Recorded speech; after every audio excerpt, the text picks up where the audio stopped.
Kpoh Kapatisi TV.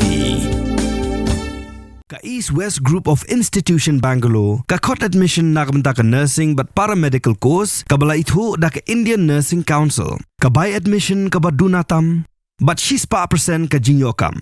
Pila ru ban apply da ka education loan. Ka ICA ka pinkre ya ka laway jongpi. Nakabenta ka tuition but coaching ka babhatam ya pi. Yes no but ka ICA.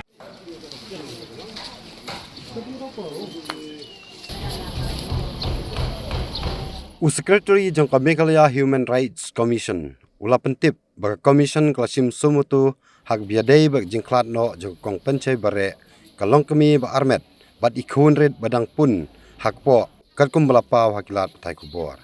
Commission kelapa dak notice jong principal secretary jong Katnat Health and Family Welfare jong Sarkar Meghalaya ban penlong ya ka jing tokit ke babania bat ban pha ya ka kaipot sa commission kat kum kapor blabu.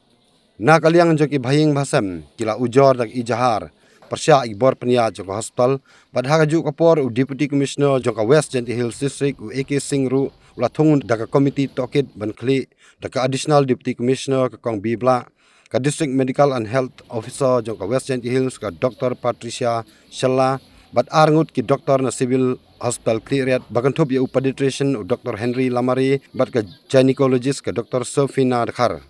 Labtha ya komiti ban ai kaipot kababania haka khandai tarik ujalliu arjapsan nakaliang jong ka superintendent jong maternal and child health hospital joai ru kalathau yak internal committee ban panlong yak jing tokit kababania halor kan ya kam barka kanhun ka office directorate of health services balam khmat u joint director lapha an panlong ka jing tokit halor kan ya jingja.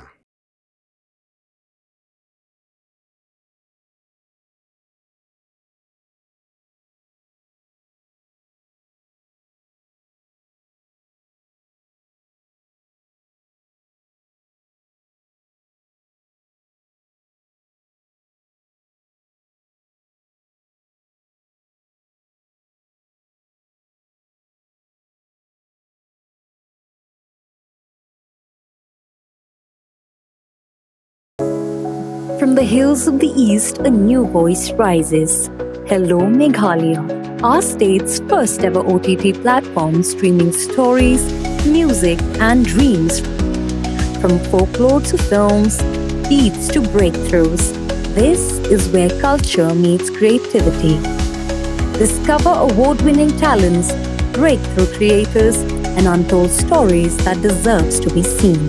From soulful podcasts to live streams and dreamers. This is your stage, your spotlight. Hello Meghalaya. Your story starts here.